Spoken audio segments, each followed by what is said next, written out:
Bonjour, Anne-Sophie Marot, donc moi je suis la directrice générale de Marot Océan. C'est une entreprise qui est située entre Nantes et La Baule, Nantes et Saint-Nazaire, sur la 4 voies. Donc on est une entreprise qui fabrique des soupes, des sauces, des tartinables et des coquilles Saint-Jacques.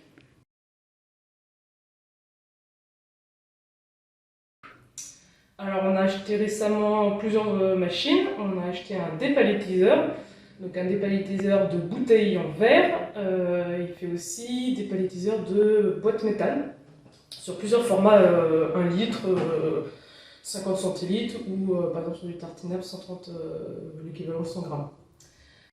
Donc on a aussi acheté un encageur sur une autre ligne. Donc voilà, ça nous permet de vider les paniers de façon plus automatisée. Et on a aussi acheté sur encore une autre ligne un encageur, cette fois, donc en bout de ligne, ce qui nous permet après de mettre tous les pots ou soupes dans le panier qui part après ensuite en autoclave.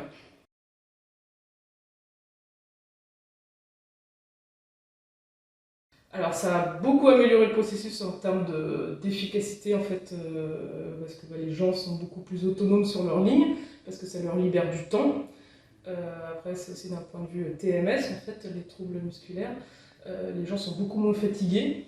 Il faut savoir que les lignes maintenant sont à hauteur des bras, donc ils ne se penchent plus pour aller dans les paniers. Et ça, quand vous avez un encageur et un décageur, pour le dos des gens, c'est quand même assez primordial. C'est au quotidien, de façon très répétitive. Donc voilà. Sur la partie dépalettiseur, c'est inimaginable en fait. Historiquement, on avait une personne dédiée qui, en fonction de la palette, se penchait, se relevait, se penchait, se relevait. Donc là, vous avez une machine qui fait les choses et ça permet que la personne après puisse se déplacer tout au long de la ligne pour mieux maîtriser sa ligne de production. Alors les machines, donc les premiers, donc l'encageur et le décageur sont arrivés en juin-juillet. Donc ça a été une première révolution et le dépalettiseur est arrivé en septembre.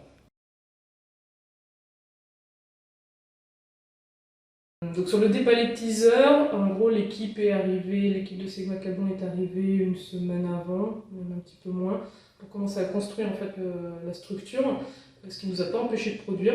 Donc voilà, faut le savoir, c'est un petit peu en mode dégradé, mais clairement on a quand même bien produit.